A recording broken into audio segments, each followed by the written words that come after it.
Once a year, users and developers meet at the German AMIGA fair. This regular event usually takes place in Cologne.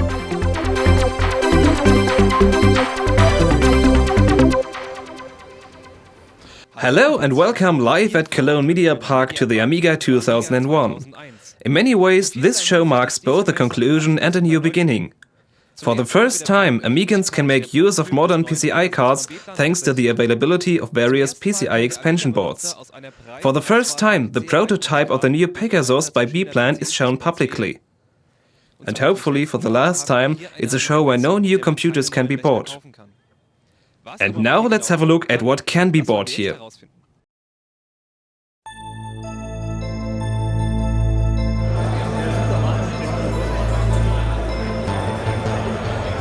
In the early hours, many visitors already began pouring into the fairground. For most of them, the tour began at the booths of the AMIGA dealers.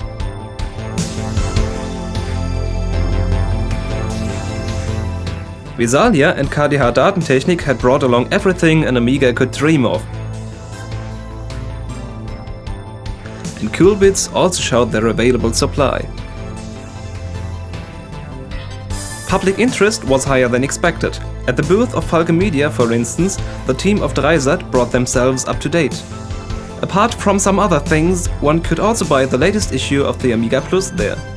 And the AMIGA Future team showed the latest issue too. A few Amigans could already have a look at a new Italian AMIGA magazine, the BitPlane.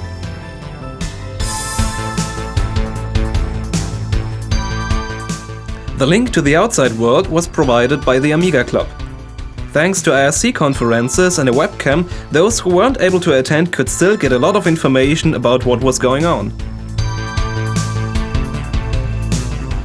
As always, Rolf Tinkler furnished each and every kind of hardware with logos and pictures.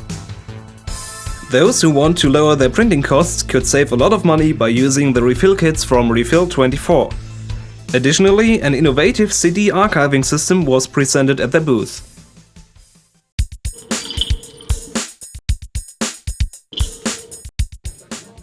A lot of bustle, crowded corridors, just like in the old times. One reason for all this activity is the multitude of new hardware presented at the fair. Only 2 years ago it was still unthinkable, but nowadays one can use common PCI cards in the AMIGA, thanks to PCI expansion boards. After last year's presentation of the G-Rex 1200, DCE demonstrated a special version for the AMIGA 4000 this time. Lbox presented the whole Mediator family. The version for the A1200, which was already shown at the last fair, was accompanied by one 404 expansion boards. Inside the showcase, something entirely new could be seen, the Mediator for the AMIGA 4000. Like with the G-Rex, it's possible to use the most common graphics cards, sound cards, network adapters and TV cards. A wide range of drivers is already available. Underneath there was the final Shark PPC, a G3 G4 expansion card. Production will start as soon as AMIGA OS4 is finished. Along with the current products, individual computers showed a pre-production version of the interface board Vario. A pleasant surprise was the presentation of the Subway USB controller, which supports USB 1.1 and 2.0. The highlight of the fair was B-Plan's Pegasus board, the first new AMIGA motherboard since 1993. Of course we wanted to know more about that. Mr. Carter from B-Plan is now standing with me. Mr. Carter, where did the idea to develop this new computer originate? The basic idea was to give the AMIGA market a new innovative hardware, to make the performance of the PowerPC available to the user. How fast is the new computer, for example, compared to the power-up cards? We have a major performance increase due to the new processors, the G3, G4 and G4 Plus, so that the new system will be 10 to 20 times as fast.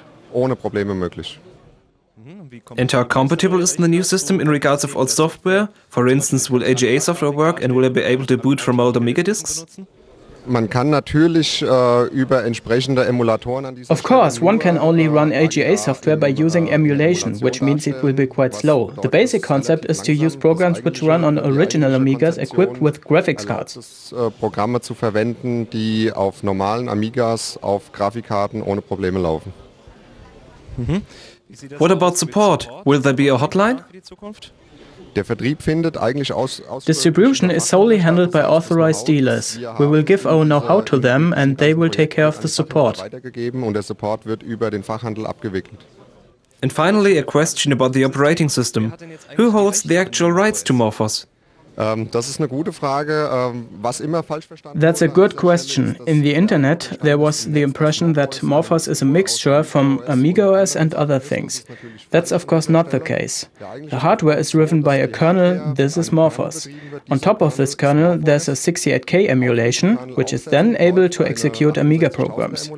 We also regard the Amiga operating systems 3.1, 3.5 and 3.9 as Amiga programs, and that means the user uses the license he already has and simply runs the software on the new hardware using Morphos. Der Anwender benutzt seine Lizenz, die er bereits hat vom Amiga-Betriebssystem und führt sie nur mit Hilfe von Morphos auf der neuen Hardware aus.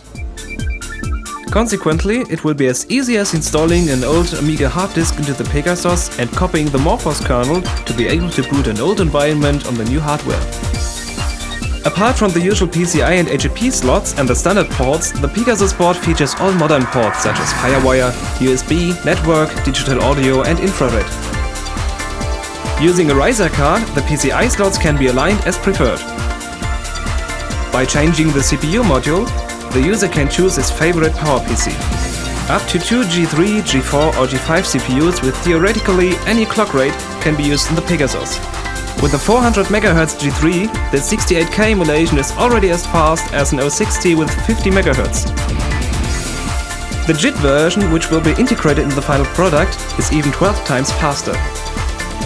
The best result is achieved with native code, with which the software runs 50 times as fast as an 060. In terms of software, everything which is well known on today's Amigas is supported. Apart from 68K software, PowerUp, Warpause and Warp3D programs can be run, and a native Linux version will also be available.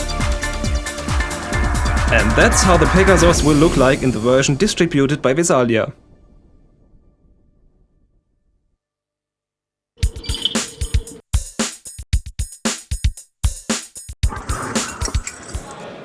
Now that we've seen the latest hardware, let's have a look at the software. There are quite a few applications here, even some for Morphos. Titan Computer are currently working on the Morphos version of Papyrus Office. This Office package combines the slimness of the Amiga with MS Office compatibility and DTP functions into a complete solution for professional and home users. Papyrus is also available for Windows, macOS and Atari TOS. Motion Studio, a complete video editing software similar to iMovie on the Macintosh, is also under development. That way it will be possible to edit DV videos and to combine film sequences using a diversity of transitions. As title generator, Candy Factory 2 is used. This versatile text generator can, of course, also be used without Motion Studio. Additionally, Burn-It Pro will be released exclusively in a Morphos version. Hager & Partner didn't show new applications this time. However, one could purchase all the current ones, such as Amiga Writer and Artifact, directly at the booth. Recently, Hager & Partner have started offering the creation of small CD series as a service, which includes burning them using a copying station and printing the labels on the recordables. After a long break in development, the route planner AMI2k1 was finally presented in the new version 6. This version contains many additional maps and, for the first time, an extensive hotel and city guide.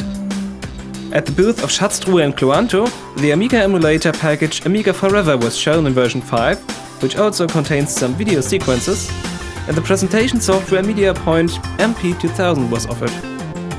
However, not only new applications are in preparation. The Amiga OS is also being developed further.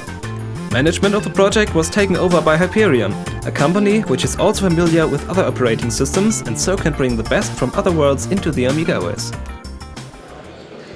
Ben Hermans from Hyperion is now standing aside to me. Mr. Hermans, why did Hyperion become the project leader for OS4? We decided to do OS4 because we are one of the few remaining companies in the Amiga market that still has a professional development team with full-time professional coders who are working on it full-time.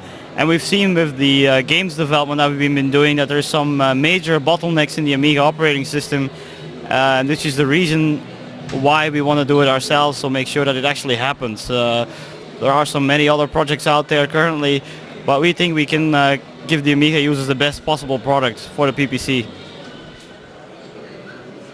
What's the roadmap for new features and releases? We are aiming for an initial release in February of 2002. This will be OS4 basically. It will have the most important features that you will find possibly on the Amiga website, and also on the presentation that I did yesterday and today here in the show in Cologne. It might well be that the initial version might not have all these features, but we have a very straightforward plan to add them later on. Afterwards you will see OS 4.2 and so forth, but we are currently focusing only on OS 4.0 because that's already quite a lot of work as it is to get it out in February of 2002. This project surely takes a significant amount of resources. Are you going to release any new games in the next months? Well, it's clear that we will indeed have to allocate a lot of resources to get it out in 2002 February. So as a result, games development is going to suffer a little bit. This is inevitable. We only have a limited amount of people and a lot of work. So as a result, for instance, RealSoft has been delayed. Our port of RealSoft has been delayed somewhat. We had some other Amiga projects which are currently on hold, things like Worms Armageddon. We simply didn't get around doing it. We started out being a games company interested in doing just games, but as time progressed it became very much apparent that Amiga was relying on us to do a lot more than just doing games. We would then have to do 3D technology, Warp 3D drivers and so forth. We are now doing also Radeon, Voodoo 3 drivers and Permedia 2 and 3, and as a result we more and more got sucked into actually doing the technology rather than just the content for the technology. But it's a chicken and egg situation. If there is no technology, we cannot make the content, and without that we don't have a business. So we first need to have the technology, and nobody else was really going to do it or could do it in this time frame. So we needed to do it ourselves. Mind you, however, we are not just doing this alone. We have a majority of OS 3.5 and 3.9 developers behind us. We are working with Hagen and partner with other companies, the P96 team, Olaf Bartel, a whole wide range of people. About 18 to 20 people are working on OS4, and a lot of work was already done. It's now a question of integrating it to a satisfactory solution.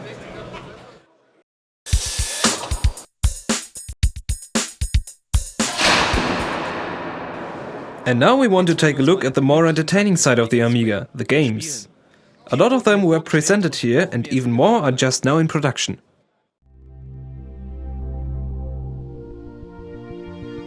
At the last fair it was shown only as a beta version. This year we can buy it. Shogo. The Lithtech engine from this 3D action shooter will get the maximum out of your power-up cards. In Free Space, the Great War, you've got the possibility to engage in fights and navigate your vessel through the galaxy, using nearly every input device available. Mouse, keyboard, CD32 gamepad, PlayStation controller or the good old joystick. The player decides how to steer his craft in the vacuum. After a long period of time, there's finally a new original highlight for the Amiga.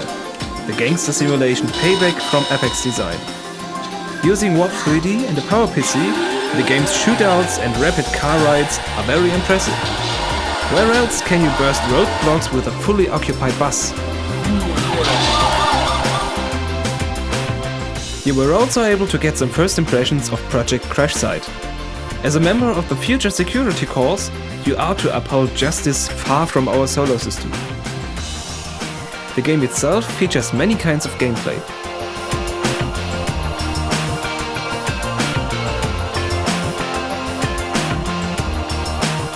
At the booth of Vesalia, Funtime World and Amiga Arena presented the tossing game Puzzle Bobs. Even with its simple rules, it is sure to pin the player down for hours. In Crossfire 2, which was presented by APC and TCP, the trigger-happy players can fly through giant levels using a vast amount of different weapons in 3 different game modes. The mission pack for Earth-2140 was not yet available because of some logistic problems. But there were some other games presented at the Epic Interactive booth, which will be released on the Amiga. Feeble files will be available soon for both Amiga OS and Morphos.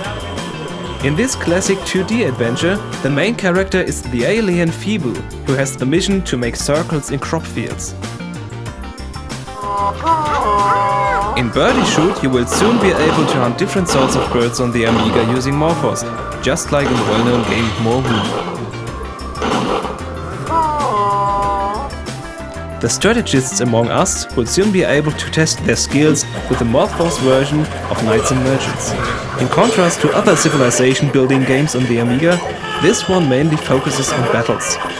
And if for some reason that should not be enough for you, you can look forward to the conversions of Earth-2150, Escape from the Blue Planet, or Sign the Sorcerer 3D for Morphos. Titan Computer also had some games in their supply. Amigans with a PPC card or users of Morphos would soon be able to prove their tactics with alien nations. Just like in The Settlers, one plans economic circulations and competes against other peoples. A conversion of the strategy game Majesty is also planned. The tactical multiplayer shooter Rage Hard, which is currently in development, will be released in a version for Morphos and possibly also for Amiga OS 4. Similar as in Counter-Strike for the PC, up to 32 players can fight with or against each other. The game is based on the engine of Claws of the Devil, which itself is on hold at the present. After showing you the latest about Amiga OS 4 and Morphos, we'd like to know what the visitors think about the new operating systems. Markus is asking around upstairs. Thanks, Dennis. Of course, I'm mainly interested in which operating system the users would buy if Amiga OS 4 and Morphos were already available. Entschuldigung, kurze Frage. Amiga OS 4 oder Morphos? Amiga OS 4. Kurze Frage. Amiga OS 4 oder Morphos? Morphos. Amiga OS 4 oder Morphos? OS 4. Amiga OS 4 oder Morphos? Also OS 4 hat man noch nicht mehr so viel gehört, ne? In letzter Zeit. Also eher Morphos. Amiga OS 4 oder Morphos? Amiga OS 4. Amiga OS 4 oder Morphos? Morphos mittlerweile, muss ich sagen. Also bei Amiga OS, man sieht ja nichts davon. Amiga ist nicht hier. Und Morphos haben wir eine Plattform, vor allem die neue Hardware. Der Amiga One, ja, Prototypen haben wir auch noch nicht davon gesehen. Schauen wir mal. Ich darf das Interview mal kurz unterbrechen. Amiga OS 4 oder Morphos? Da würde ich Amiga OS 4 vorziehen, weil ich mit Amiga OS 3.9 gute Erfahrungen gemacht habe und gerne in dieser Linie weitermachen würde. Und wie sieht's hier aus? Amiga OS 4 oder Morphos? Weder noch. Abwarten. Abwarten. Classic bleiben, PCI aufrüsten und dann schauen wir mal. Ganz kurze Frage. Amiga OS 4 oder Morphos? Amigas OS 4. Genau, alles klar. Vielen Dank. Once again, the Amiga community seems to be split. Amiga OS and Morphos are about head-to-head, so let's wait and see which solution will be winning. We'll hopefully know more at the next fair. Well, Amiga OS 4 or Morphos? That is the question. But there's another answer to this question. Here we're back at the booth of Hager & Partner, where the Amiga OS XL is presented along with the latest applications. Similar to the Eternity 1 from the last fair, the new software emulates an Amiga on a contemporary PC. Not using UAE, but two more hardware-bound emulators. Let's have a closer look at this. To be precise, Amiga OS XL is a package containing the two emulators Amiga XL and Amithlon. Amithlon is set upon a small Linux kernel, which then boots directly into the Amiga OS. All of the available hardware is being implemented into the operating system by special drivers. Unfortunately, this means that the programs which need the AGA or ECS chipset aren't executable anymore. The good news are that the system is getting really fast, because it isn't restricted by inherited burdens anymore. Rendering 3D graphics is so fast on modern hardware that your image will be done long before your coffee will. And Warp 3D is now also supported. Amiga XL works a bit differently. First, the real-time operating system QNX is launched, which once should have been the base for the new Amiga OS. QNX is fully functional in this version, and all present applications, like the internet browser Voyager, can be launched easily. One of these applications is the Amiga emulator AMIGA XL, based on UAE. After booting the Amiga system, all 68K programs can be run at an unbelievable speed. But because of higher compatibility to older software, it's less fast than Amithlan. The host system QNX is also used to access the PC hardware, so there's no need for developing special Amiga drivers. By combining these two emulators in one package, the user is able to choose the ideal program depending on the software he wants to run, either especially fast or especially compatible. If you like exclusive things, then you can order the Silver Blue 1800 Plus in a designer tower at Hager & Partner. You get this fast x86 PC with pre-installed Amiga OS XL for €2,555.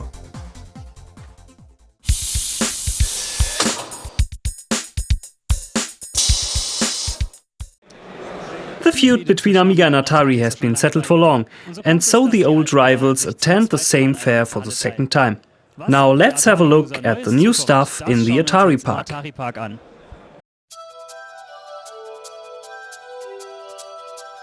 In the entrance area, Cortex Design presented the Eclipse PCI adapter for the Atari Falcon. Now it is possible to use the popular ATI 3D Rage 2 graphics board on your Falcon. Right next door, EH Systems showed Ethernet adapters for almost all Atari computers, as well as a mouse adapter for getting ordinary PC mice connected.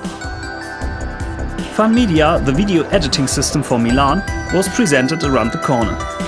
Extensive effects and the implementation of 3D objects make this program very interesting for hobby filmers. ROM Logicware showed the latest version of the word processing program Papyrus Office on a TI book with Virtual PC. Falcon Media offered various copies of the ST computer and some CDs with tools at their booth.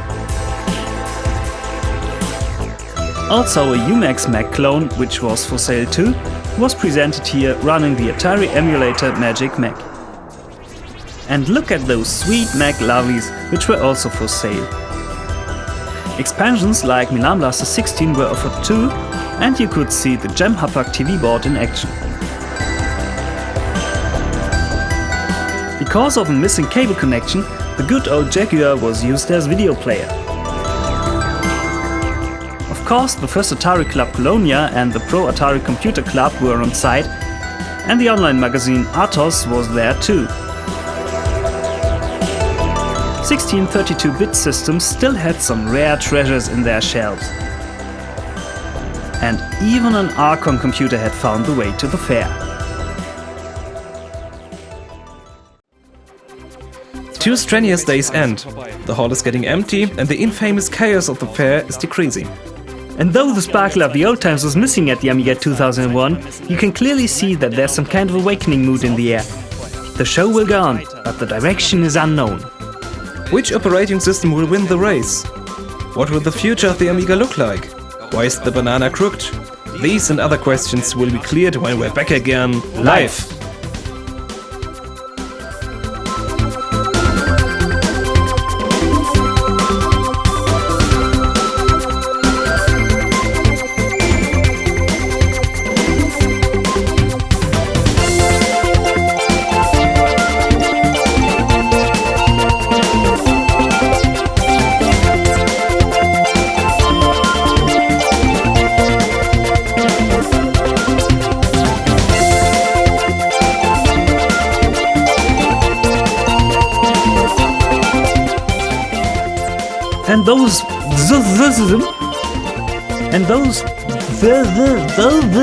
Das ist scheiße auszusprechen.